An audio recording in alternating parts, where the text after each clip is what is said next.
So நிரதிசயம் அப்படிங்கிறது குறையாதது அப்படின்னு சொல்ல ஒரு ஆற்றல், குறையாத ஒரு ஆற்றல். இதை வந்து பேராற்றல் அப்படின்னு சொல்லுவாங்க.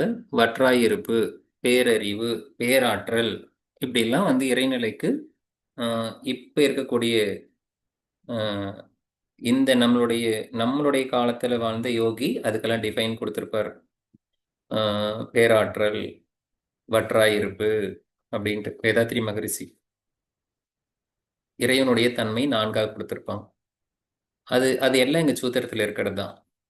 ஸோ இதுல வந்து நிரதிசயம், சர்வக்ஞத பீஜம், ச பூர்வேசாம், அந்த இறைநிலை, பூர்வேசாம் இதுக்கு முன்னாடி இருந்த எல்லாத்தையும் கடந்து, அபிகுருகு காலேன அனவச்சேதாத், காலம் கடந்து அவரு கடந்து வந்துகிட்டு இருக்காரு. அப்படி வர்றது மட்டும் இல்ல, எல்லாத்தையும் படைக்கிறது மட்டும் இல்ல, எல்லாத்தையும் ஆள்றது மட்டும் இல்ல, குருவாக இருந்து நமக்கு காலத்தால ஞானத்தையும் புகுத்தி கொண்டிருக்கிறாரு அப்படிங்கிறதான். அப்ப நம்ம இறைவன்னு சொல்லக்கூடிய அல்லது குருன்னு சொல்லக்கூடியதெல்லாம் வேறு வேறன்னா ரெண்டு ஒண்ணுதான். ஈஸ்வரன் தான் குரு அப்படின்னு இருக்கு. அப்ப ஈஸ்வரன் எங்க இருக்கு அப்படின்னா நம்மளுடைய புருஷா தான் ஈஸ்வரா. அப்ப குரு அப்படிங்கிறது என்னன்னா இருள் நீங்கிய அப்படின்னு ஒரு வார்த்தை இருக்கு. இப்ப இங்க கிளேசங்களும் கர்மங்களும் நீங்கிய ஒரு நபர் குருவாக மாறுறாங்க, அவ்வளவுதான். இப்ப குருங்கிறது யாரு? நாமளே தான். குருங்கிற தன்மை நமக்குள்ளதான் இருக்கு. குரு அப்படிங்கிறது மறைக்கப்பட்டிருக்கு. அது நீங்கிய உடனே அவங்க குருவாகிறாங்க. அப்ப தன்னை ரியலைஸ் பண்ணவங்க, உணர்ந்தவங்களுக்கு குரு அப்படின்னு நம்ம பேர் வச்சுக்கிறோம், அவ்வளவுதானே. இப்ப குரு எங்க போய் தேடுவீங்க? தனக்குள்ளாரையே தேடணும், அவ்வளவுதான். தனக்குள்ளாரே இருக்கு. இப்போ இந்த இறைநிலையை எப்படி நாம வார்த்தையால சொல்றது? ஒரு வாச்சக, வாச்சக அப்படிங்கிறது வந்து வாக் அப்படின்னு பேர். ஒரு சொல்லாக உச்சரிக்கப்பட வேண்டும் அப்படின்னு சொன்னா அது ஓம் அப்படிங்கிற பிரணவம் தான். இந்த பிரணவ அப்படிங்கிற ஒரு வேர்டு சொல்லும்போது ஆ, உ, இம் அப்படிங்கிற சப்தத்தை கொண்டு உருவாக்கக்கூடியது. இந்த பிரணவம் அப்படிங்கிறது தான் ஓர் எழுத்தாலே உலகெங்கும் தானாகி ஈரெழுத்தாலே இசைந்து இயங்கும் அந்த மூவெழுத்தாலே முளைக்கின்ற ஜோதியை மாவெழுத்தாலே மயக்கமது விட்டுறது அப்படின்னு ஒரு திருமந்திரம் இருக்கும். எல்லாத்துக்கும் இறைநிலையிலிருந்து உருவான ஃபர்ஸ்ட் என்ன உருவாகுதுன்னா சப்தம் தான். சப்தஸ்பரிச ரூப ரசகந்தன் சொல்லி 5 தன்மாத்திரைகள் படிச்சிருப்போம். அந்த தன்மாத்திரையில ஃபர்ஸ்ட் உருவானது சப்தம். இதுதான், அந்த சப்தத்தை தான் நம்ம நாதம்னு சொல்லுவோம். அந்த நாதத்துக்கு அதிபதியை தான் நாதன் அப்படின்னு சொல்லுவோம். நாதன் அப்படிங்கிறத ஈஸ்வரன் சொல்லுவோம், அவ்வளவுதானே.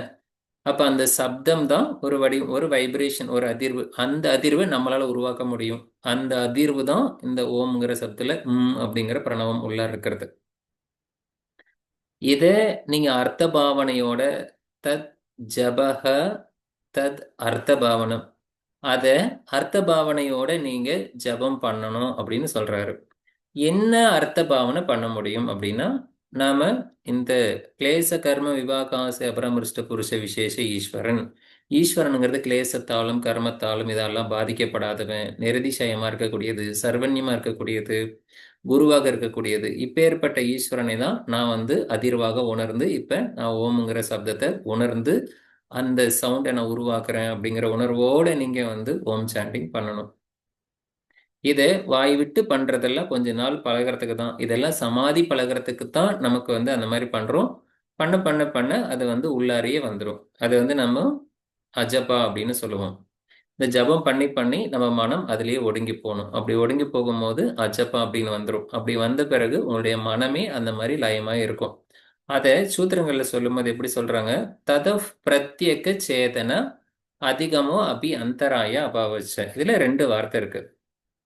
ததக அப்பொழுது, பிரத்யக், பிரத்யக் சேதனம். சேதனம்னா உங்களுடைய பிரத்யயம் அப்படின்னு ஒரு வார்டை படிச்சிருப்போம், அதுல பாதி இருக்குங்க.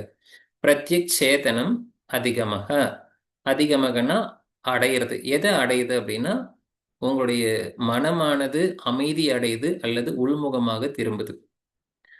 மனமானது இன்னொரு டைரக்ஷன்ல திரும்புது.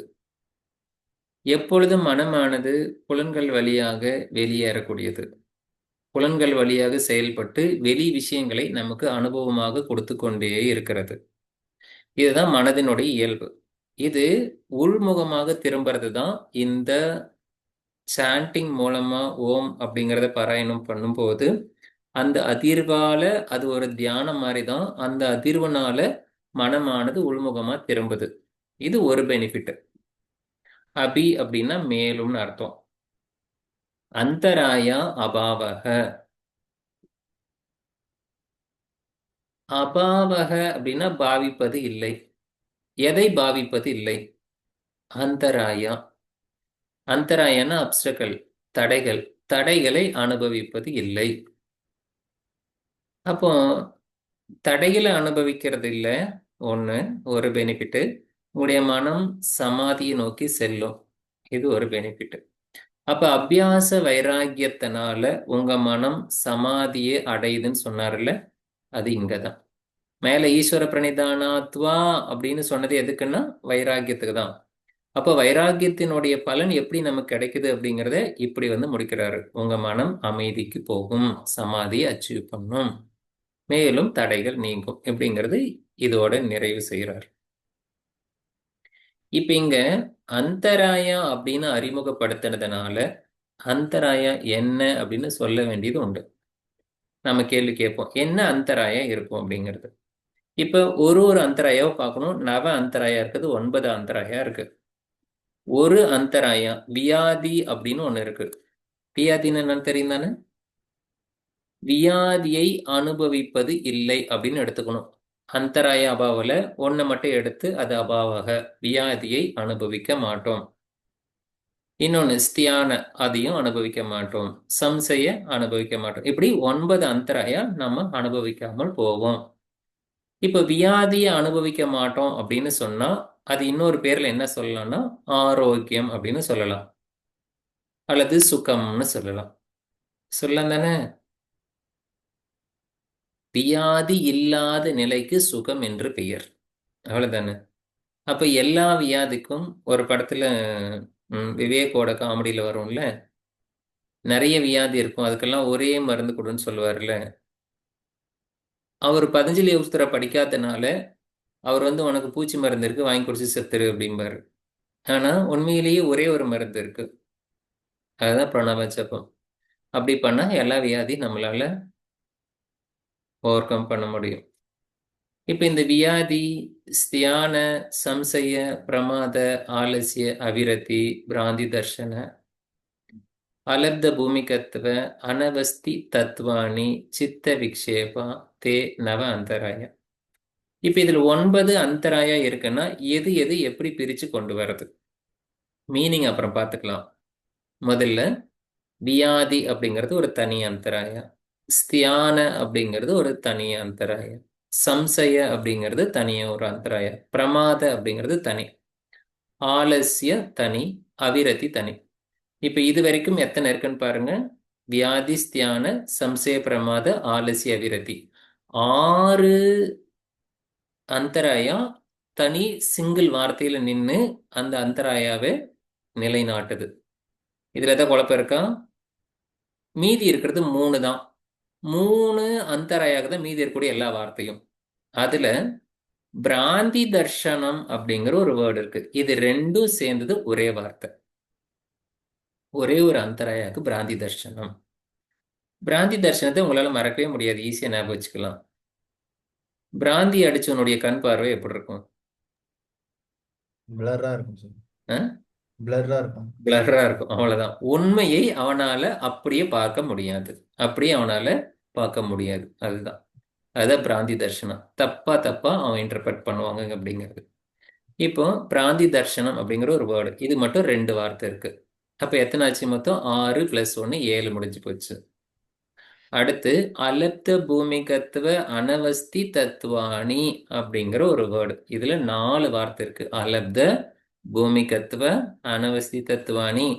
இப்படி இந்த வார்த்தைகள் அனவஸ்தி தத்துவாணி, இந்த 4 வார்த்தையும் சேர்ந்து ஒன்னே அப்படின்னு சொல்லப்படுது. சில இடங்கள்ல 2ஆவும் பிரிச்சிருக்காங்க. அப்போ ஒன்றுன்னு சொன்னா 9 வரும், ரெண்டுன்னு பிரிச்சா 10 வந்துடும். அதுக்கு சில ஏற்பாடுகளும் வச்சிருக்காங்க. ம்? எப்படின்னு சொல்றேன். இப்போ பாருங்க, வியாதி அப்படின்னா நோய், ஸ்தியானச அப்படின்னா நம்மளுடைய மென்டல் குழப்பம், மந்த புத்தி இருக்கிறது, சம்சயன சந்தேகப்படுறது, பிரமாதம் அப்படின்னா பிரமாதமா இருக்கிறது இல்ல, அது அது வந்து கவனக்குறைவா இருக்கிறது, ஆலசியம் அப்படின்னா சோம்பேறித்தனம், அவிரத்தி அப்படிங்கிறது வந்து வெறுப்பு தன்மையோடு இருக்கிறது, பிராந்தி தர்ஷனம்ங்கிறது ராங் பெர்செப்ஷன் பண்றது. இதெல்லாம் வந்து தனித்தனி. பிராந்தி தர்ஷனம்ங்கிற ரெண்டு வேர்டு இருக்கு.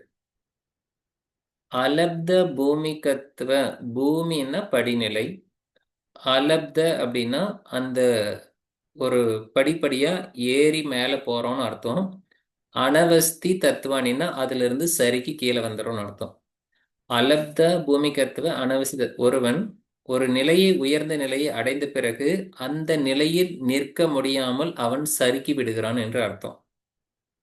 இதை ரெண்டாவும் பிரிக்கிறாங்க. ஒருத்தனால மேலே போய் நிற்க முடியலங்கிறது ஒன்று, சறுக்கிறது ஒண்ணுங்கிறாங்க. என்னை பொறுத்த வரைக்கும் ரெண்டும் ஒன்று தான். ஏறி சரி நிற்க முடியல, வரைக்கும் வராங்க, அவ்வளவுதான். இதுதான் ஒரு நிலையை அடைந்த பிறகு. இப்போ ஒன்றும் இல்லை, இதெல்லாம் நீங்கள் ஒன்றும் பெரிய விஷயம்லாம் கிடையாது. பதஞ்சலி யூஸ்தரை படிச்சுட்டே இருங்க.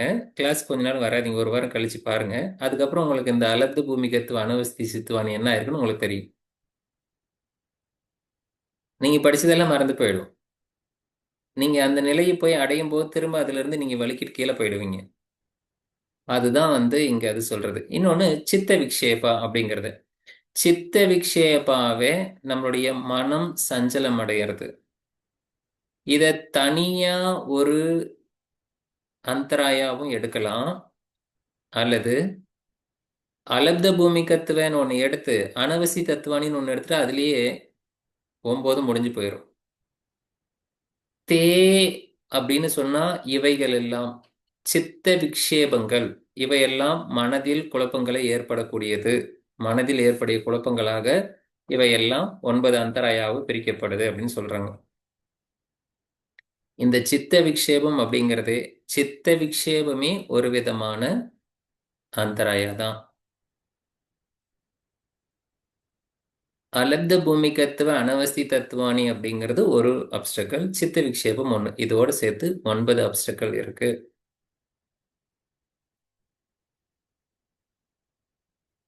இப்ப இந்த 9 அப்ஸ்டக்கல்ல என்ன பண்ணா நம்மளால நீக்க முடியும்? எப்படி ஓவர் கம் பண்றது? பிரணவ மந்திரம். அவ்வளவுதான். பிரணவ ஜபம் பண்ணா இதை ஓவர் கம் பண்ணலாம். இது கூட இன்னும் கொஞ்சம் இருக்கு. அது என்ன அப்படின்னா, துக்க தௌர்மனசிய அங்கமே ஜெயத்வ சுவாச பிரஸ்வாச விக்ஷேப சகபுவ. இந்த அந்தராயா வெளிப்படுகின்ற விதம், துக்க தௌர்மனசிய, இது ரெண்டும் மென்டல் டிசார்டர். அங்கமே ஜெயத்வ, அங்கம் உடல் நடுங்குவது, சுவாச பிரஸ்வாசம் விக்ஷேபம், உங்களுடைய சுவாசத்துல பிரீதிங்ல ஏற்படுகின்ற பிரச்சனை.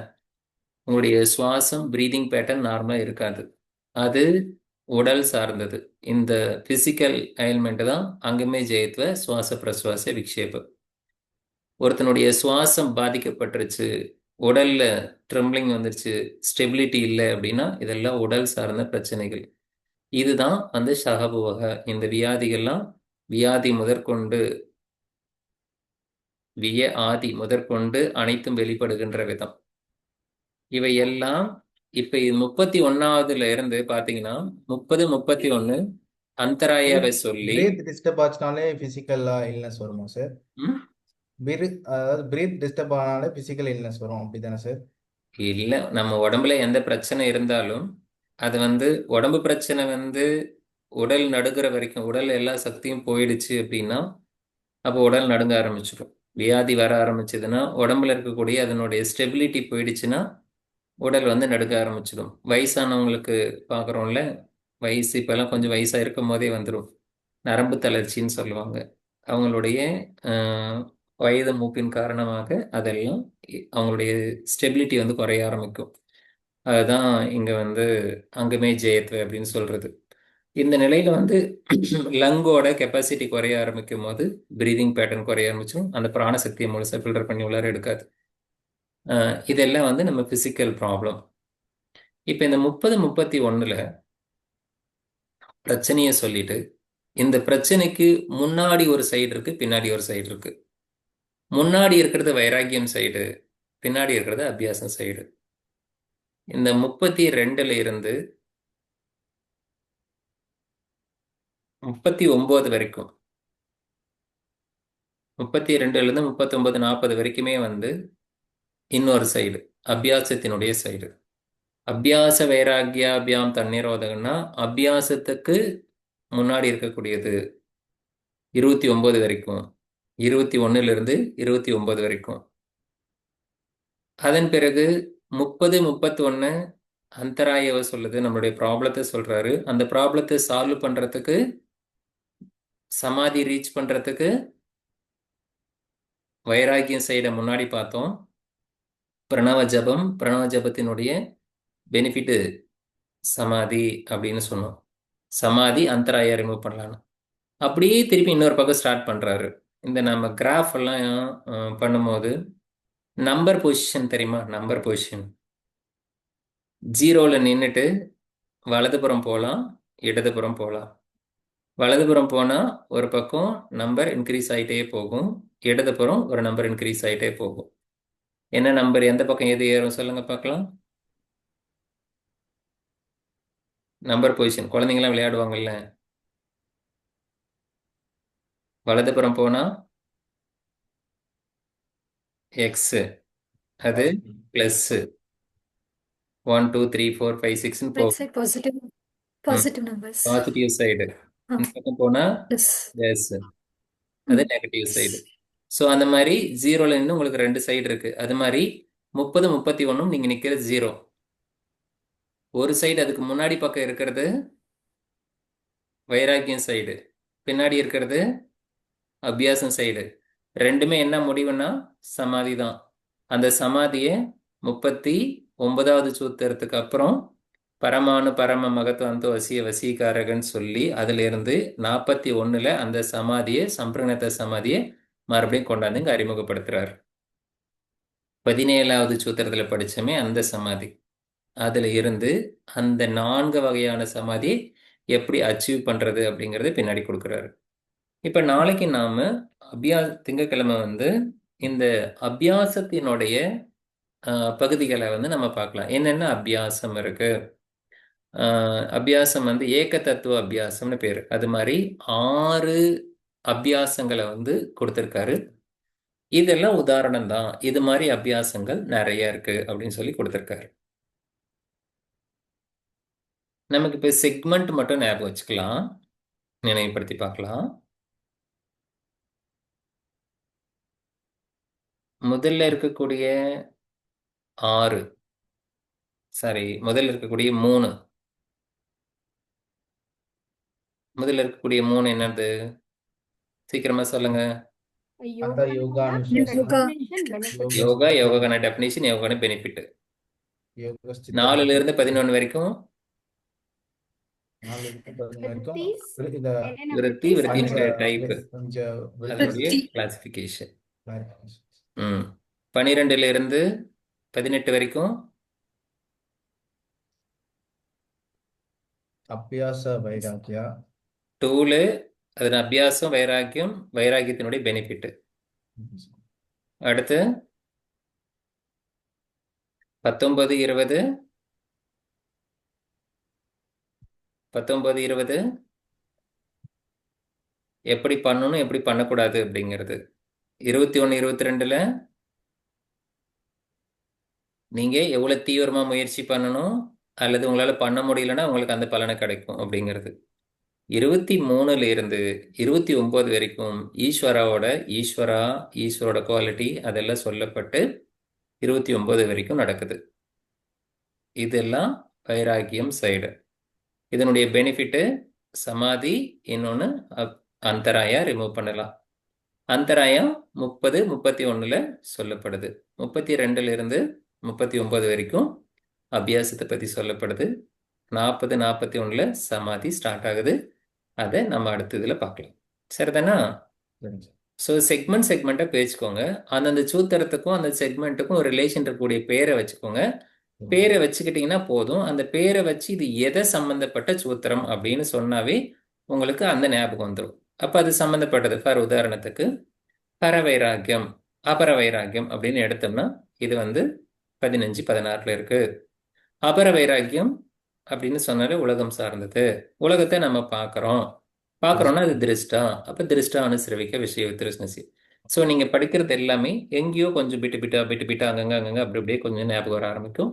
அப்புறம் அதெல்லாம் ஒன்றா சேர்ந்து ஒரு கோர்வையாக அதுவே கலவையாக வந்துடும். நீங்கள் எதுவும் மனப்பாடம் பண்ணணும் அவசியம் கிடையாது. கேட்க இங்கே கேள்விகள் கேட்க நீங்கள் சிந்திக்க அதெல்லாம் உங்களுக்குள்ளாரியே தானாக வடிவம் எடுத்துக்கும். சரிதானா? சரிங்க. 1 மணி நேரம் என்னோடு பயணித்த அன்புள்ளங்களாகிய உங்கள் அனைவருக்கும் நெஞ்சார்ந்த நன்றி தெரிவித்துக் கொண்டு இந்த வகுப்பை நிறைவு செய்யலாம். வகுப்பின் நிறைவாக யூனிவர்சல் பிரேயர், கைகள் அஞ்சலி முத்ரால வச்சுக்கலாம். சாண்ட் ஓம்.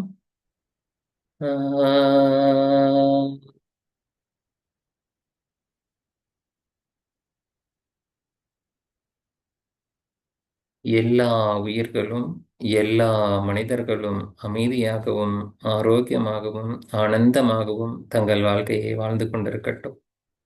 எல்லா உயிர்களும் எல்லா மனிதர்களும் நம் புண்ணியங்களை பகிர்ந்து கொள்ளட்டும்.